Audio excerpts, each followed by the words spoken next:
ये कंफर्म है, ऐसा लगा कि ये दो प्रश्न में से भी प्रश्न छपेंगे, जिसमें से चांसेस है कि आएगा ही। आप ये दो प्रश्न पढ़कर जाइए, आप एक लिख कर आइएगा श्योर। क्लास 10 में पढ़ने वाले सभी छात्र छात्राएं इस प्रश्न को तो काफी अच्छे से, और इसकी तैयारी आप इस बार जरूर कर लीजिए। ओम का नियम को लिखना है और उसका प्रयोग करना है। हम बार बार आप लोग से कह रहे हैं कि ये दो प्रश्न में से जरूर आप पढ़कर जाइएगा और एक लिख कर आइएगा।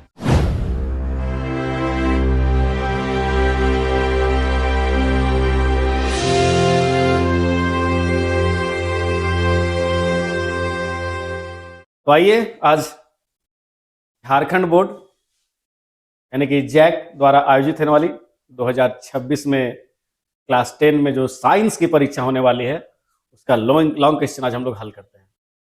या पहले लॉन्ग क्वेश्चन के बारे में हम लोग पहले चर्चा करते हैं कि कौन कौन से प्रश्न आ सकते हैं, और फिर हम उसका आंसर लेकर आएंगे। 6 क्वेश्चन आता है, आप लोग सबको मालूम है। उसमें से कोई 4 का आंसर करना है, और 4 क्वेश्चन सेलेक्ट कर ले अच्छे से, उसकी तैयारी कर ले। ये अभी छात्रों के लिए सबसे ज़्यादा जरूरी चीज़ है। तो हम लोग आज 4 क्वेश्चन के बारे में बात करेंगे, और वो 4 क्वेश्चन को फिक्स कर देंगे कि ये पढ़कर हमको जाना है, और एग्जाम में 20 आउट ऑफ 20 जो लॉन्ग आंसर टाइप क्वेश्चन है उसमें स्कोर करना है। तो पहला चैप्टर हम लोग फिजिक्स का सेलेक्ट किए हैं, और वो चैप्टर है विद्युत। इसमें 2 प्रश्न हैं, जिसमें से चांसेस है कि आएगा ही। आप ये 2 प्रश्न पढ़कर जाइए, आप एक लिख कर आइएगा श्योर। 2 प्रश्न कौन कौन से हैं? पहला, ओम का नियम। ये ओम का नियम लिखिए और इसका प्रायोगिक सत्यापन कीजिए। क्लास 10 में पढ़ने वाले सभी छात्र छात्राएं इस प्रश्न को तो काफी अच्छे से जानते हैं, और इसकी तैयारी आप इस बार जरूर कर लीजिए। ओम का नियम को लिखना है और उसका प्रायोगिक सत्यापन करना है। दूसरा प्रश्न एक हम लोग, क्योंकि श्रेणी क्रम संयोजन आ चुका है इसलिए हम लोग उसको स्किप करते हैं, और पार्श्व क्रम संयोजन में जो समतुल्य प्रतिरोध ज्ञात करने का क्वेश्चन है उसकी तैयारी करेंगे। क्वेश्चन क्या है? पार्श्व क्रम संयोजन किसे कहते हैं, यानी कि इसको परिभाषित करना है। इसका अगला पार्ट है कि प्रतिरोधकों, 3 प्रतिरोधक होंगे आपके पास, R1, R2 तथा R3। इसको पार्श्व क्रम में संयोजित करने पर, यानी कि आप सबको मालूम है कि अगर हम लोग इसको संयोजित कर दे पार्श्व क्रम में R1, R2 और R3 को, तो पार्श्व क्रम में संयोजित करने के बाद इसका समतुल्य प्रतिरोध ज्ञात करने का जो व्यंजक है, जो एक्सप्रेशन है, वो प्राप्त करना है। हम बार बार आप लोग से कह रहे हैं कि ये 2 प्रश्न में से जरूर आप पढ़कर जाइएगा और एक लिख कर आइएगा, यानी कि कंफर्म है कि आप 5 मार्क्स यहां स्कोर कर लेंगे। अगला चैप्टर विद्युत धारा के चुंबकीय प्रभाव, और इसमें जो प्रश्न क्योंकि कुछ आ चुके हैं, जिनकी आने की संभावना है, उनमें से एक है कि परिनालिका किसे कहते हैं। परिनालिका चुंबक की भांति कब व्यवहार करती है, और किसी परिनालिका के चुंबकीय क्षेत्र के पैटर्न को आरेखित कीजिए, और चुंबकीय क्षेत्र रेखाओं की दिशा भी अंकित कीजिए। क्वेश्चन 6 प्रिंट होते हैं, लिखना आपको 4 है। मैंने हर एक चैप्टर से 2-2 क्वेश्चन सेलेक्ट कर दिए हैं। जो 6 छपेंगे उसमें से 4 आप श्योर लिख कर आएंगे। अभी हम आगे बताते हैं कैसे।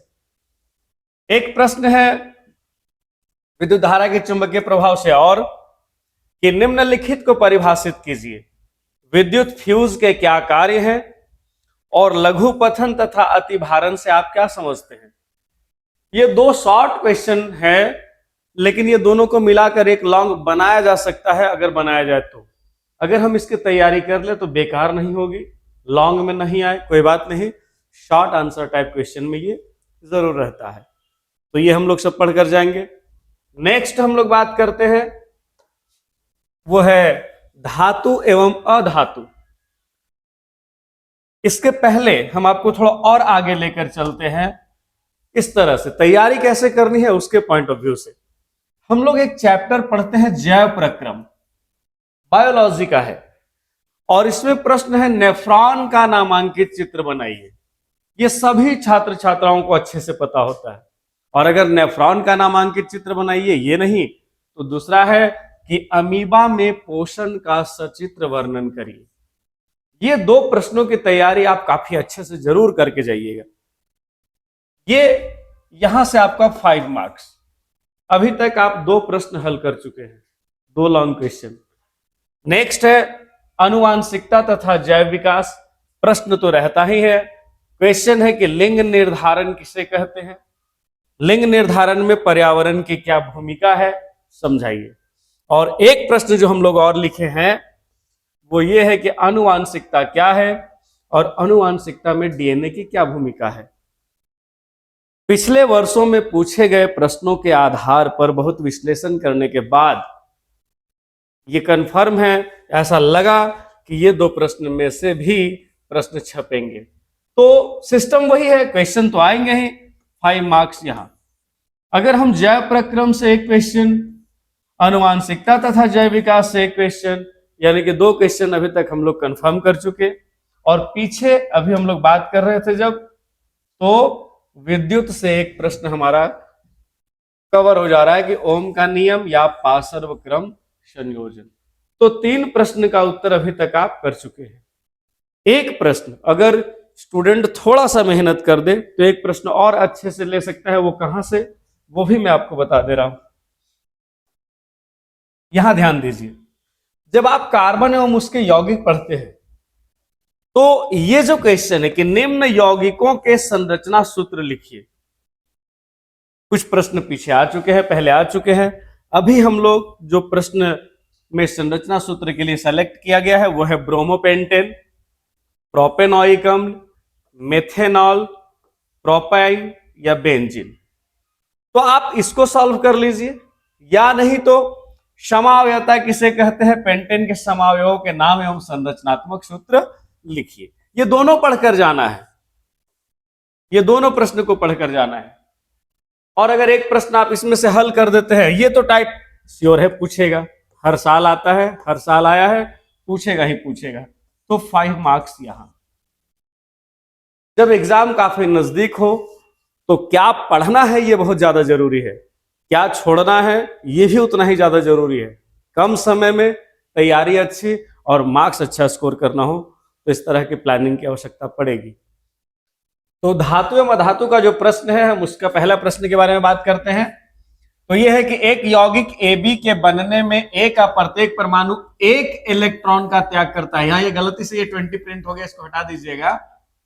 एक यौगिक AB के बनने में A का प्रत्येक परमाणु 1 इलेक्ट्रॉन का त्याग करता है, जबकि B का प्रत्येक परमाणु 1 इलेक्ट्रॉन प्राप्त करता है। यौगिक AB में बंधन की प्रकृति बताइए तथा इसके 4 गुणों को लिखिए। यह प्रश्न है, इस पर आप ध्यान दीजिएगा, इसकी तैयारी अच्छे से हो जाए। और नेक्स्ट क्वेश्चन है कि इलेक्ट्रॉन के स्थानांतरण के द्वारा सोडियम ऑक्साइड और मैग्नीशियम ऑक्साइड की संरचना को दर्शाइए। तो इतने प्रश्नों की तैयारी आप कर लीजिए और चांसेस है कि आप लॉन्ग क्वेश्चन आंसर टाइप में 20 आउट ऑफ 20 स्कोर करेंगे। धन्यवाद।